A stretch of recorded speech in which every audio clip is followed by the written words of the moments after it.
फिर चाहे चाहे जाओ मथुरा और चाहे जाओ काशी, बिन सदगुरु बिन सत्संग कुमति नहीं जाती। सदगुरु के सत्संग के बिना कुमति जाने वाली नहीं। चाहे मथुरा जाओ, चाहे काशी जाओ, चाहे कहीं भी जाओ, तो सबसे बड़ा तीर्थ सत्संग है, जहां पर परमात्मा प्राप्त हो रहे हैं। तो इसीलिए धर्मदास जी साहेब ने कहा, ना ऐसा और है तीर्थ जगत में दूसरा कोई, गया काशी हरिद्वार जाके आजमा लो जिसका जी चाहे। आगे साहब कहते हैं, नहीं इसमें जरा ताजुब जो फल संतों ने फरमाया, नहीं इसमें जरा ताजुब जो फल संतों ने फरमाया, काग से हंस अपने को बना लो जिसका जी चाहे। और इससे पूर्व साहब कहते हैं, ऋषि मुनियों ने है गाई बहुत कुछ इसकी महिमा, लिखा वह पोथियों में है, पढ़ा लो जिसका जी चाहे। ऋषियों ने, संतों ने प्राचीन ग्रंथों में सत्संग की बहुत बड़ी महिमा का वर्णन किया गया है। कहा गया है कि सत्संग अनेकों जन्मों के पुण्य का प्रताप है। अनेकों जन्मों के पुण्य के पश्चात सत्संग की प्राप्ति होती है। कहीं से उधार नहीं मिलेगा, कहीं से मांगने पर नहीं मिलेगा। वह सत्संग अनेकों जन्मों के पुण्य के पश्चात प्राप्त होता है। और जिसे मिल गया, जिसे प्राप्त हो गया, वह बिना प्रयास के बड़ी आसानी से इस संसार सागर से अपना उद्धार कर सकता है। बड़े भाग पाइल सत्संगा, बड़े भाग से यह सत्संग प्राप्त होता है। और अगर हम यह सत्संग प्राप्त कर लिए तो अनेकों जन्मों के पुण्य के पश्चात यह प्राप्त हुआ सत्संग हमें इस संसार सागर से हमारा उद्धार करा देता है।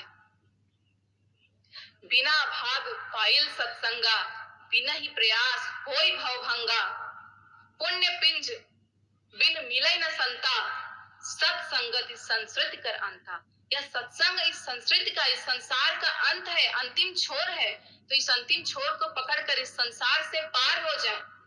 सत्संग की महिमा किसी से छिपी नहीं है। सत्संग में आकर मन निर्मल होता है, बुद्धि शुद्ध होती है, आत्मा पवित्र होती है, जीवन का कल्याण होता है। और भी उदाहरण जल का लें, पानी। पानी का स्वरूप एक है, वह पानी है, परंतु जब वह दूध के साथ मिलता है तो दूध बन जाता है। शक्कर के साथ मिलता है तो शरबत बन जाता है। मिट्टी के साथ मिलता है, मिट्टी की संगत करता है तो कीचड़ बन जाता है। परंतु वही जल, वही पानी जब हमारे सदगुरु के चरण पर पड़ता है तो वह चरणामृत बन जाता है, जिससे जीवन का उद्धार हो जाता है। तो जैसी उसकी संगत हुई वैसी उसकी रंगत हुई। तो हम भी जल के समान अपने सदगुरु की शरण हो जाएं, उनके चरणों की संगत कर ले, सत्संग कर ले, तो हमारा भी उद्धार हो जाएगा। ऋषि मुनियों ने है गाई बहुत कुछ इसकी महिमा, लिखा वह पोथियों में है, पढ़ा लो जिसका जी चाहे।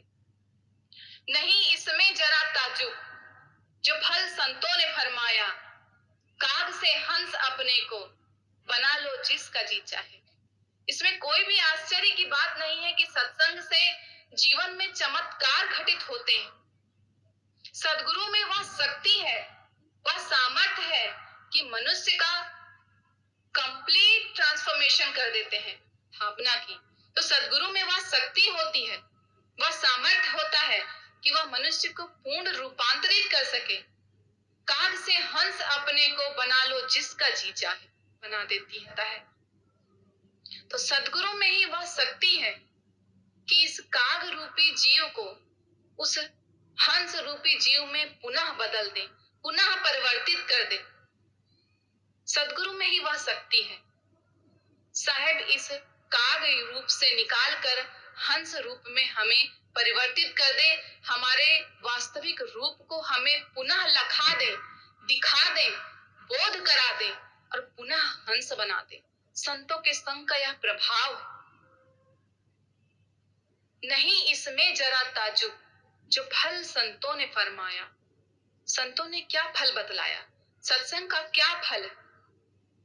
यही प्रश्न लिए एक बार गांव का एक सीधा साधा भोला आदमी साहब के पास पहुंचा और पूछा कि साहब जी,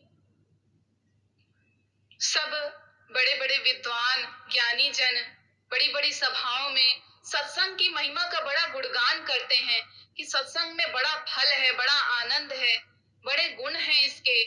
मैं गांव का सीधा साधा आदमी, मुझे ये बड़ी बड़ी बातें समझ में नहीं आती, तो आप मुझे बताएं, मुझे वह मार्ग बताएं कि मुझे सत्संग क्यों करना चाहिए, मुझे इसका कारण समझाएं, राह बताएं। तो संत जी बोले, ठीक है, मैं तुमसे कुछ प्रश्न करता हूं, तुम उन प्रश्नों का उत्तर एक शब्द में देना। वह व्यक्ति बोला, ठीक है। तो संत जी ने उससे पूछा, तुम ये बताओ, तुम अपने लिए अच्छी बुद्धि चाहते हो कि खराब बुद्धि चाहते हो? तो बोला, अच्छी बुद्धि।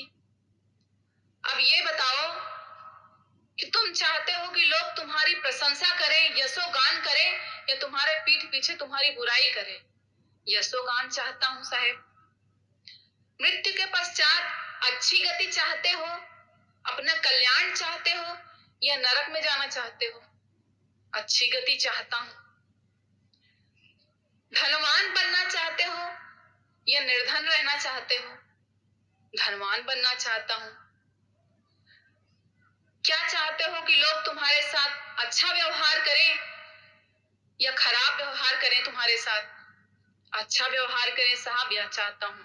तो अगर तुम यह सब चाहते हो तो इसलिए सत्संग करो, क्योंकि मत कीरत गति भूति भलाई, जब जई जतन जहां जेठ पाई, सो जानो सत्संग प्रभाऊ, लोकहु वेद न आन उपाऊ।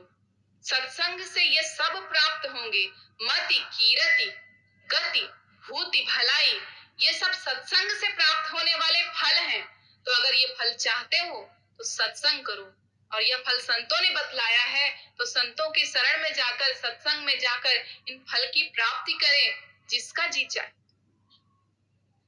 हजारों रतन बेस कीमत, भरे आला से आला है, जरा इसमें लगा गोता, उठा लो जिसका जी चाहे। इस सत्संग रूपी दरिया में, समुद्र में अनेकों रत्न भरे पड़े हुए हैं। तो यहाँ धर्मदास जी साहब का अर्थ ये हीरा मोती माणिक्य पन्ना रूपी रत्नों से नहीं है, ये तो सांसारिक रत्न है। आज मेरे पास है, कल मुझसे कोई चुरा कर ले जाए तो उसका हो गया, उससे कोई चुरा कर ले गया, उसका हो गया। तो जब जो कोई इस रत्न को एक रूप में एक साथ हमेशा अपने पास रख ही नहीं सकता, तो वह उसका कैसे हुआ और वो रत्न कैसे हुआ, और उससे वह व्यक्ति धनवान कैसे हुआ? तो इन रत्नों की बात साहेब नहीं कह रहे हैं, तो कौन से रत्नों की बात कह रहे हैं? दया गरीबी बंदगी समताशील उपकार, इतने लक्षण साधु के कहें कबीर विचार। ये दया गरीबी बंदगी समानता की भावना, शील विचार, अच्छे विचार, इन सब रत्नों की बात कह रहे हैं जो सत्संग रूपी दरिया में भरा पड़ा है। और इस दरिया से उठा ले जो गोता लगा ले। धर्मदास जी ने गोता लगाया इस सत्संग रूपी दरिया में, और उन्होंने अपनी 56 करोड़ की संपदा तुच्छ समझी इन रत्नों के आगे लुटा दिया, और पाया अनमोल रतन, और अपना जीवन धनवान बना लिया।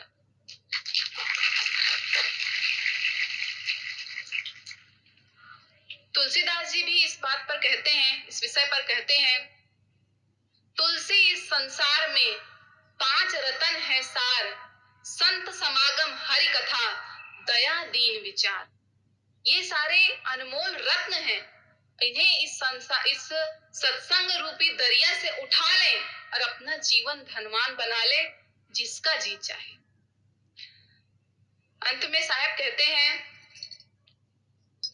मुक्ति चाहो अगर दुख से, तो तुम धर्मदास सदगुरु की शरण में जाकर काल से तिनका तुड़वा लो, जिसका जी चाहे। मनुष्य का यह स्वभाव होता है कि वह दुख से बचना चाहता है, दुख का सामना नहीं करना चाहता, दुख से बच निकलना चाहता है।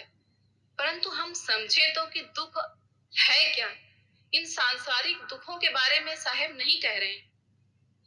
इस जीवन का, इस मानव जीवन का सबसे बड़ा दुख क्या है? पुनरपि जन्मम पुनरपि मरणम पुनरपि जननी जठरे शयनम। बार बार आवागमन का चक्कर, जन्म लेना, मृत्यु होना, पुनः जन्म लेना, फिर मृत्यु होना, ये आवागमन का जो चक्कर है, ये इस संसार का सबसे बड़ा दुख है। तो अगर इस दुख से मुक्त होना चाहते हो तो धर्मदास जी साहब क्या कह रहे हैं? मुक्त होना चाहो अगर दुख से तो तुम धर्मदास सदगुरु की चरण में जाकर काल से तिनका तुड़ा लो जिसका जी चाहे। तो सदगुरु की शरण में जाकर इस काल से, जो इस भव बंधन का काल है, जिसमें काल निरंजन और माया ने अनेकों कर्म रूपी बंधन में इस मनुष्य को बेचारा इस तरह बांध रखा है कि एक से छूटता है तो दूसरे में फंस जाता है, दूसरे से छूटता है तो तीसरे में फंस जाता है। परंतु यह कर्म बंधन कटने का नाम ही नहीं लेते, मनुष्य का जीवन निकल जाता है। बहु बंधन से बांधिया एक बेचारा जीव, अपने बल छूटे नहीं जो न छुड़ावे पीव।